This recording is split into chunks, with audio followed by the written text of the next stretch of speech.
You, what's going on, y'all? It's Jay Smo Reviews here, back at it again with my NOME recap. Real tired from over the weekend, man. I had the pleasure of watching NOME in person. Uh, fucking got in at 4 a.m. the night before. Got like 2 hours sleep. Went out there early, man. Did 12, 13 hours straight. You know what I'm saying? On the feet, watching the event. And then took the red eye out. So sadly, I didn't get to have my recap up, just the night of or the day after like I planned. But as y'all might hear by the sound of my voice, I'm fucking shot. You know what I'm saying? I'm all the way out of it. But I still want to get a recap out here. Was a very good event. I think it overshot. I know there was low expectations, and I think it was able to beat those expectations and be like a pretty decent NOME. So a lot of really lopsided results. And what I'm going to do here is I'm not going to do necessarily the bar for bar that I usually do. Honestly, I wasn't able to take all the notes from while I was in the building to quote bar for bar. So I'm going to give my biggest winners of the night, who I think gains the most from NOME, and my biggest losers, who possibly, had some brand hits after this. So without further ado, let's get right into the recap. So to start out, we're going to start with the first battle of the night, Danny versus Nun. Very good battle, good way to start the night. Now for me, I scored it Danny, gentleman's 30.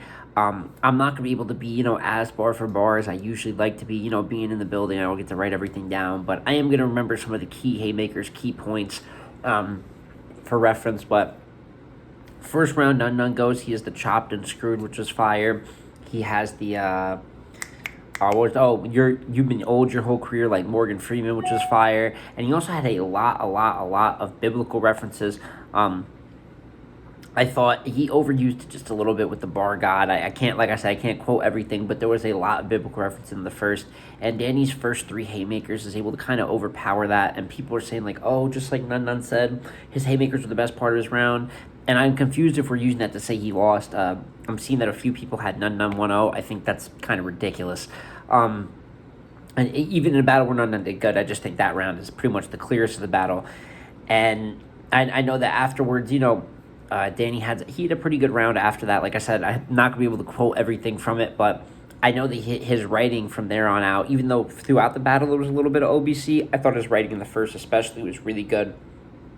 And even if his rebuttals were the best part of his round, it's his. If you can rebuttal and give yourself a 3 haymaker lead, then so be it, man. I think it's ridiculous to penalize a guy for just being good just because of the way that he was being good. So, with that being said, I had Danny 1-0. I think the second is the closest, which is funny because I'm seeing people say the second is like the one that Danny got the clearest, but I had Danny edging the second.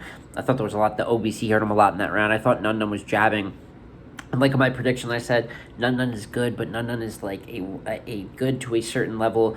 I don't know if we're going to see that signature performance where Nun has 3 rounds that you could say, yo, that could be anybody. Like on the right day, if he reaches that level, he could beat anybody. He's going to give you real good. Every battle, he's consistent. He's going to give you real good. But when it comes to the peaks, Danny's peak is just higher at his best. He's just better.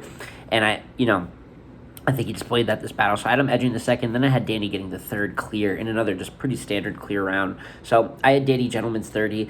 Nun did, you know what I'm saying? Nun did his thing, but Danny came and, proved why he's top tier, proved his skill level. So first battle of the night, dope. Not a bad loss, but a loss. And as for the second battle of the night, that was Shine versus Real Sick, and there's just not much to talk about here. It was a 3-0 body bag, and I think it is the worst loss that Sick has taken, in a career of what people are considering good losses. He has he had a winning streak to start his career, and then even though, like I said, I say this all the time, I had him beating DNA, I thought he was good in all the battles, but this was not a good loss. This was a body bag 3-0. I had Sick winning going in. I was even feeling more confident getting towards the battle. Thought the time prep worked in his favor. Thought he'd be more motivated, but Shine came as vintage Shine. The first round, they made the whole Real Sick, the Instagram Real Sick.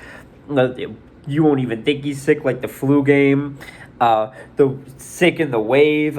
He performed his ass off. Performance of the night to Shine easily. On a battle that was on a night where there was a lot of 30s and dominant performances, Shine the brightest. I think mic issues hurt Sick in the first. I think that content-wise, that first round was close, but edge Shine, Sick was never able to get the momentum. Even though it's out of his hands, it is what it is. And the last 2 rounds are a landslide. So body bag win for Shine. Performance of the night. Can't praise him enough, especially when I had him losing going in. So start out the night, we were already at 230s.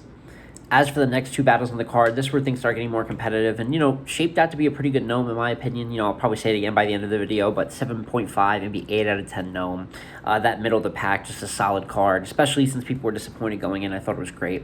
And then we have Geechee versus Hollow. People were really, including myself, thought this battle might be, possibly a cringe classic, not that motivated, kind of a weird matchup. Ended up being one of the better back and forths of the night. Now, for me personally, what it seems like to be an unpopular opinion, I did have Geechee 2-1. I had him edging the first and winning the third clear.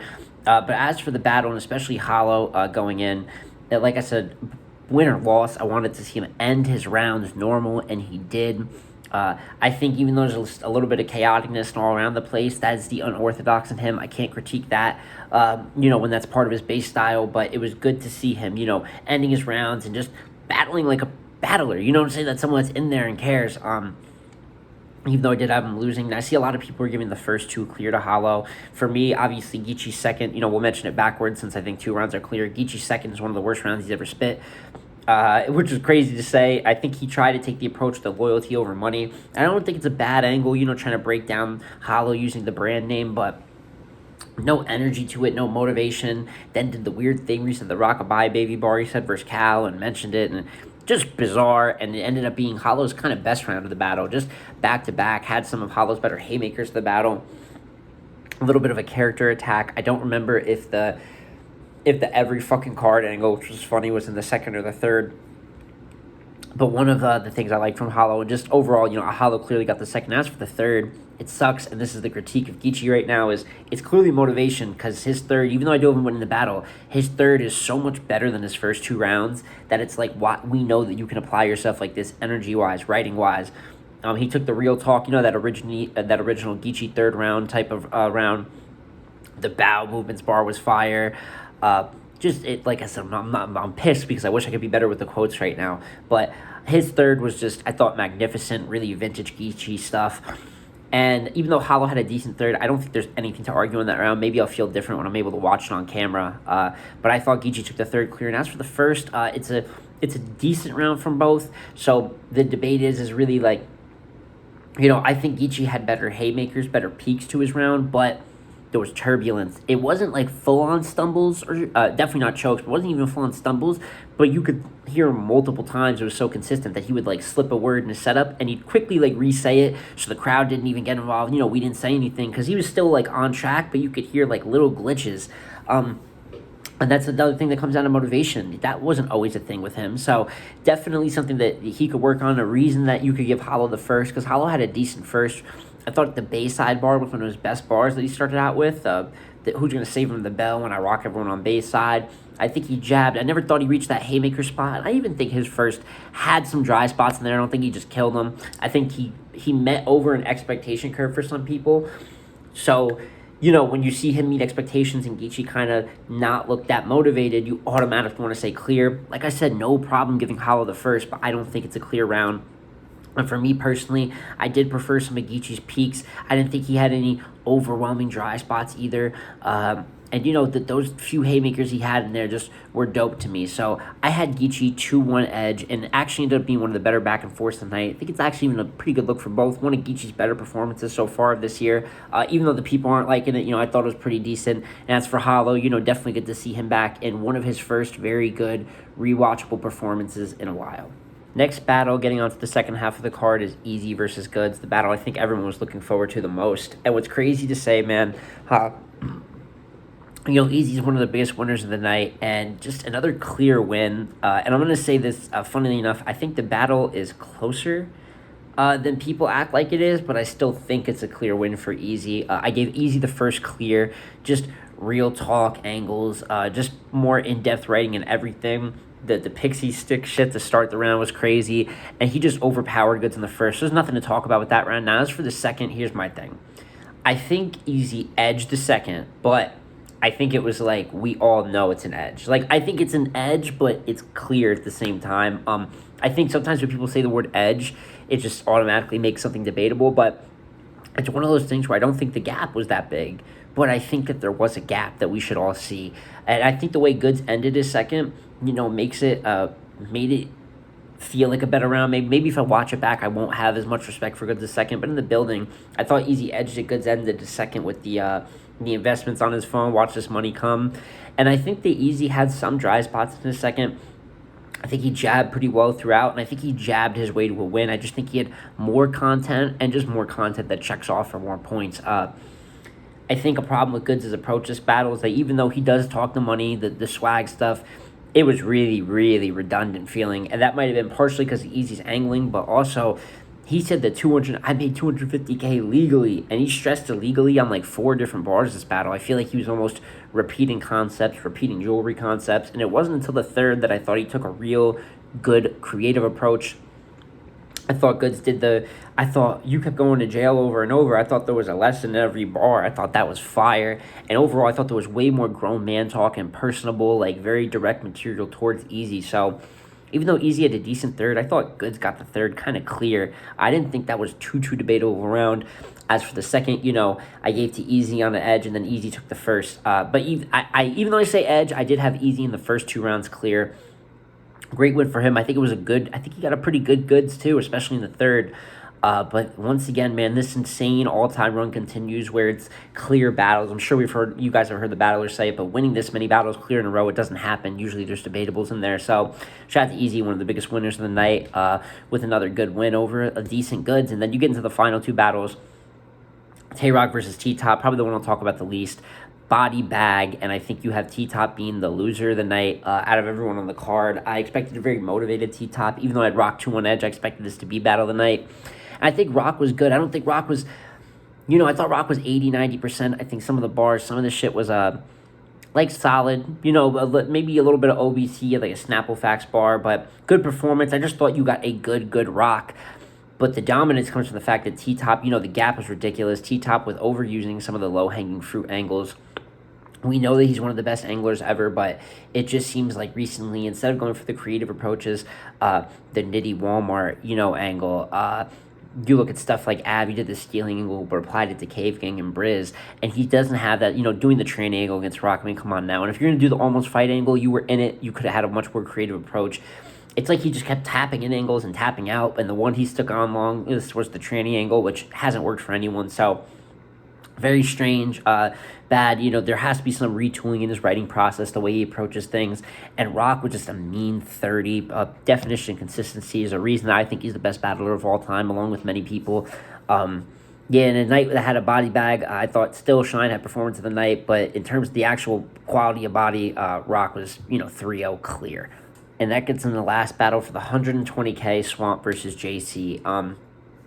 Shout out to both. Thought this was the battle of the night, best back and forth. I was so shocked by the time we got to this point of the night. So for everyone to still be dialed in after some of us being on our feet for 12 hours, it's crazy to think about, man. But they did great. I think the thing with the judging is I don't mind JC winning. I thought it was a pretty debatable battle, but I thought the 4-0 sweep of the judging was kind of crazy. I think even the votes being separated, I think it was by 3. They both had 4,000 votes, so I think it got separated. That shows how close the battle was. I think JC obviously gets the third clear. Swamp has turbulence. And if Swamp doesn't choke in the third, he probably wins this battle. I think the choke just leaves such a bad impression that people go back and kind of decide the second based on that. But JC clearly got the third. I thought Swamp kind of comfortably got the first. I guess I won't say clear. It wasn't as clear as JC getting the third, but I thought Swamp got it. I think a lot of people did too. People are saying, oh, but JC wrote way more intricate. Nah, man. He did, but just because you write more intricate, and I'm a pen guy, that's what I do. I do bar for bars in this channel, but just because you write more intricate does not automatically mean your round is better. Swamp gives you some upfront stuff, but it's real talk. Some of it is way more life applicable than JC's stuff. He might spit a double entendre, it's amazing, but Swamp might spit a bar that relates to some real life stuff and actually gives you more of a feeling that you can think on and relate to compared to his material. Now, that doesn't necessarily always mean that Swamp's is better either, more relatable, but the point is you can't make a blanket rule. Oh, this is more in depth, so it makes it better. Oh, this is real, you can make it real life applicable, so it makes it better. If somebody can have a preference on it. So that's all I'm trying to point out there. But I thought Swamp pretty comfortably got the first. And the battle comes down to their second. Both of their seconds were their best rounds. It was the best back and forth round of the night. The closest. So if you want to edge this battle either way, there's a reason the votes were so close. For me, I thought Swamp got the second. But JC had bar of the battle and bar of the night. The eyeball the White. He tried to eyeball the White and then met the Undertaker. Insanity. Even at the last bar, even at the night, like I said, after everyone's tired, everyone freaked out for that in the crowd. Just incredible. So if someone wants to give Jason the second, I'm not mad. That's truly a close either way. But I thought Swamp, the life's on the line with the little prop, the guy running out. They put Swamp in the bayou, like the natural habitat. That was fucking fire. I just really liked what Swamp was doing. He had some more both of them had some more haymakers in there that I'm not fully quoting, but incredible. So I edge Swamp the battle. If they edge JC, if someone has JC third clear and edge second, completely cool with that. But I think what got everyone to rise, when Quest is out there, and shout out to Quest, he was a great judge for all the tourney. I think the best judge out of the 4. But we did boo him in the building, for saying 3-0. And I think it kind of, deserved. I don't think that's a 3-0. I think that's I just think that's a really rough way to look at it. I think you get it wrong if you're saying either one of them, but especially JC won 3-0. But with that being said, those were still all great judges. They got to take the heat, when they're given. It's a tough job either way, but at the same time, you got to understand why the crowd was upset. I definitely think when you say something like JC 3-0 in a battle that's separated by 3 votes in the fan vote that we all know is close, you're going to get some pushback. But overall, it's nothing to hang his head over. JC was clearly the winner of the night. From here, we're talking about Surf and Lux on the horizon. He's number 1 for Champion of the Year. If you guys follow me on Twitter, my Champion of the Year tracker last month, I had him at number 1.